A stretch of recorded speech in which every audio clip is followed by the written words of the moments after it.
करीब 2 महीने तक चली त्रिस्तरीय पंचायत चुनाव प्रक्रिया के बाद आज जिला पंचायत झाबुआ के अध्यक्ष का फैसला हो गया।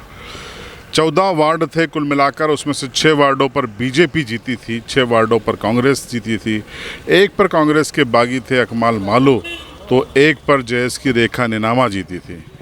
तो काफ़ी कसमकस मुकाबला था। आज जब ये मुकाबला शुरू हुआ तो कलेक्ट्रेट के बाहर कांग्रेस और बीजेपी के तमाम नेताओं की भीड़ लग गई। दोनों का अपना अपना जीत का दावा था और इसी बीच आरोप प्रत्यारोप भी प्रशासन पर जम कर लगे।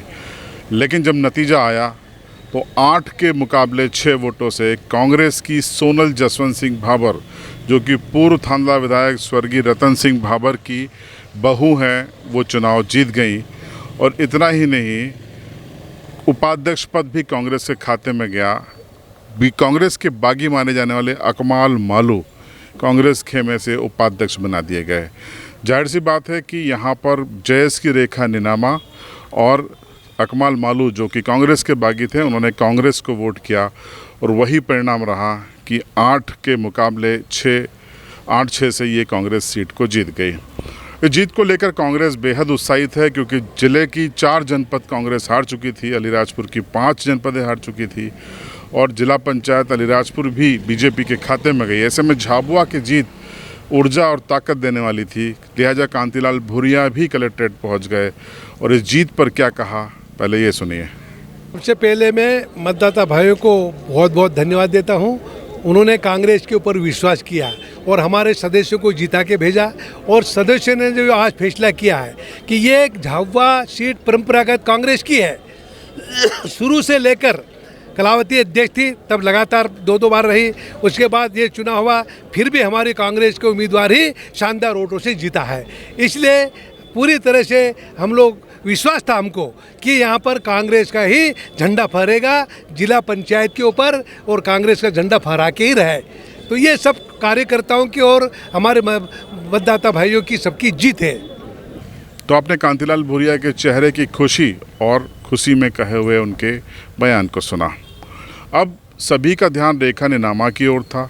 रेखा निनामा भी कांग्रेस को वोट दिया और कहा कि उनके पास विकल्प नहीं था, क्योंकि कांग्रेस के साथ पहले ही हो चुके थे और ऐसे में वो विकास, अपने क्षेत्र के विकास को ध्यान में रखते हुए कांग्रेस के साथ गई और कांग्रेस को वोट किया। देखिए कारण क्या बताया कांग्रेस को वोट करने का रेखा निनामा ने।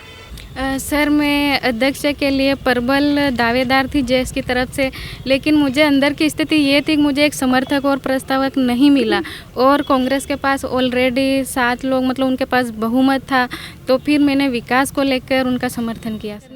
तो सर 5 साल मुझे भी, तो मैंने जनता से वादे करे हैं, 40,000 जनता ने मेरे पे भरोसा करा है क्षेत्र को विकास को लेकर। अगर मैं कांग्रेस को समर्थन नहीं देती तो भी वो तो जीत रही थी सर, इसलिए मैंने विकास के लिए मैंने वोट किया है सर। तो आपने रेखा निनामा को भी सुन लिया जेएस का, और अकमाल मालू की तस्वीरें आप देख लीजिए। ये कांग्रेस के बागी थे और कांग्रेस का इसी शर्त पे इन्होंने साथ दिया कि उनको कांग्रेस उपाध्यक्ष बनाएगी। कांग्रेस ने वादा निभाया और ये खेल हो गया। आखिर बीजेपी क्यों इस चुनाव में केंद्र और राज्य में सत्तारूढ़ होते हुए भी हार गई? दावा किया जा रहा था कि राजवर्धन सिंह दत्तीगांव को तैनात किया गया है अकमाल मालू के लिए, और ये भी दावा था कि कल सिंह भाबर संपर्क में है रेखा निनामा के, तो इस तरीके से बीजेपी यहाँ पर अपनी जिला पंचायत बना लेगी। लेकिन अंत में ऐसा क्या हुआ कि कांग्रेस ने अपनी पंचायत बना ली।